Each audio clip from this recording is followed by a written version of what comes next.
Especially after taking part in multiple long-term tabletop RPG campaigns, the idea of getting emotionally invested in a story told over dozens, if not hundreds, of hours, and in the character I played as a part of and developed over the course of that story, and the characters my friends played and developed alongside me, doesn't seem very far-fetched. But up until now, I had seen one-shot games as inherently less of an emotional investment versus those long-running campaigns. Not because I thought they were inferior, but because it was hard for me to imagine any kind of intense emotional experience or attachment forming in just a couple of hours.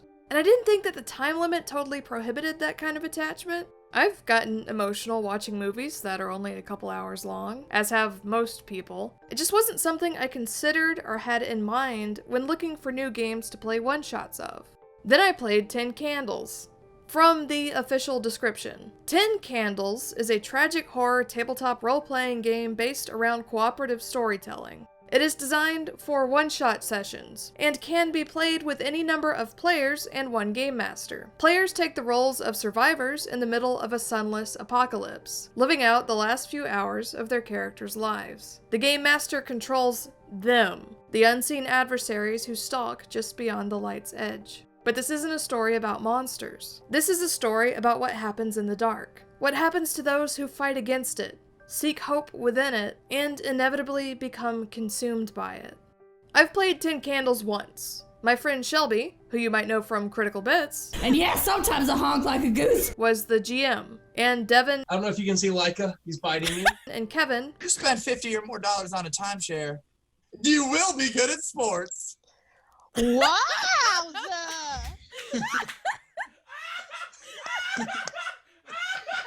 were the other two players. The experience was incredible, and a lot of what made it incredible was Shelby's absolute commitment to GMing an intense and harrowing game, and the rest of us buying into it and taking it seriously. 10 Candles is definitely a game where I'd recommend being discerning about who you decide to play with. There's vulnerability in playing any tabletop game, but especially in a serious game about hope and death. And I can imagine it being a lot less intense and a lot less fun if I had played it with people who weren't willing to take it seriously. Of course, a game like this is not for everyone. I don't blame anyone who wouldn't want to play a game where the objective is to look for hope in a bleak death simulator. But if you play, I'd recommend playing with people that you trust to let their guard down, so you can all really get invested in the experience together. It's also a game where players have a lot of control over the story. Way more control than I'm used to as a player. Everyone dies by the end of the game, and with the way that the dice rolls work, the GM and your enemies, them, get stronger and stronger and close in on you more and more as the game progresses. So it's still balanced, even with a lot of player freedom and control. At the end of each scene through most of the game, as a kind of ritual, the GM says, "These things are true. The world is dark." And then you list off truths that can affect the story. One truth per candle still lit. Candles are snuffed out as the story goes along, so the further you get, the less truths you have, and the less control you have over the narrative. After going around and listing off your truths, all of you say, "And we are alive." Truths give players the ability to change the story, for better or for worse. Even while playing according to the game's rules, when I played, I was deluding myself. I knew I was going to die. All of our characters were going to die. But I didn't use my truths to give us any big wins because I felt like that was cheating or overreaching. But towards what end, I don't know. Really, you should go for whatever you feel is appropriate within the parameters of the game's rules, because your character will die, and you can't cheat yourself out of a losing battle. And you don't have to be like me and be like, "Oh wow, we found 3 working flashlights. That's my truth for this round." When there's a lot more you could do to move the story forward, or manipulate the story, or give your characters small wins, or give your characters interesting roadblocks, before everything goes dark. Starting out, your character has a vice, a virtue, a moment that will give you hope, and a brink. Vice and virtue are pretty self-explanatory. I played a character named Harvey Poole, whose virtue was that he had a sense of humor, and whose vice was that he was reckless. From the rulebook on brinks. Brinks are hidden traits which only interplay once characters become exhausted and pushed to the limit. They are dark, dangerous, and deadly traits which represent the extreme means and measures that your character is capable of succumbing to when pushed to the brink. My brink was rage. All of these different traits are written on index cards. You can use a candle to light a trait on fire and set the burning card in the bowl in the center of the candles to activate that trait. Like for some of them to re-roll a bad roll during a conflict. Sacrificing your card and incorporating that trait into that moment of the story. You construct a character, then over the course of the game, physically destroy them in a desperate bid to keep living. 10 Candles is a tactile game with a pretty big physical component, but the pieces aren't expensive or hard to come by. You'll need the fireproof bowl, markers, note cards, a bunch of D6s, a smartphone, and 10 candles. We use tea candles, which are very cheap. And the game's official PDF is only $10, $28 for the softcover book and $35 for the bundle. You light the 10 candles at the beginning of the game. If a candle goes out for any reason, the scene you're on ends and the game moves on. Once all of the candles are out, there's a last stand and then you're all dead. One facet of this game I had not considered before playing, even as the rules were explained to me, is that for the entire duration of the game, probably about 2 to 3 hours. Especially if you're sitting as close together as we were. We were at a table together, not a tiny table, but not a huge table either. You'll be scared of accidentally snuffing out a candle, so your movements become stilted, and you're naturally more quiet.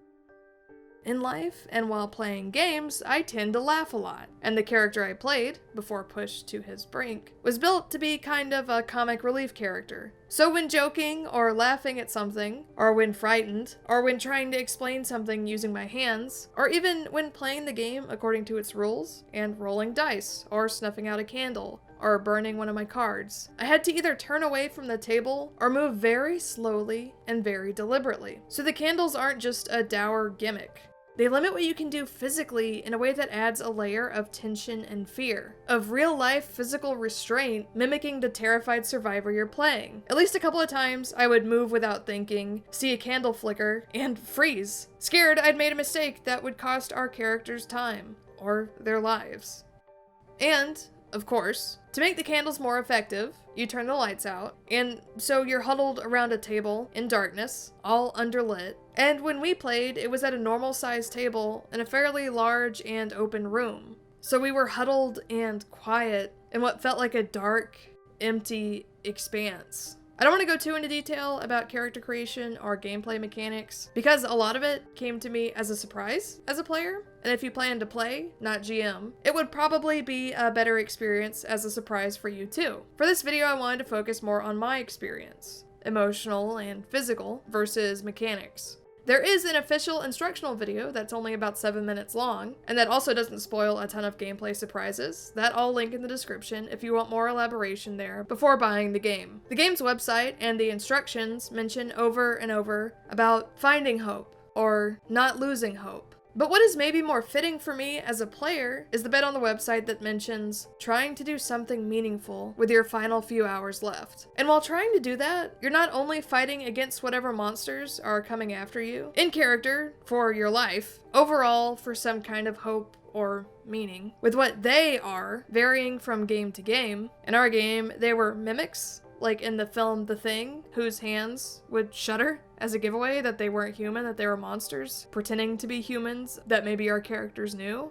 So horrifying. They were really scary. But you're also fighting yourself. Regardless of class or alignment, I usually play more reserved and calculating characters, and playing someone who was goofy and reckless, and when pushed to his brink, lashed out with rage and violence, was a different experience from anything I was used to. And it threw so many wrenches into my attempts at, well, doomed survival, gut punches, and added layers of desperation and indignity. All brutal, but all making the experience that much more engaging and memorable.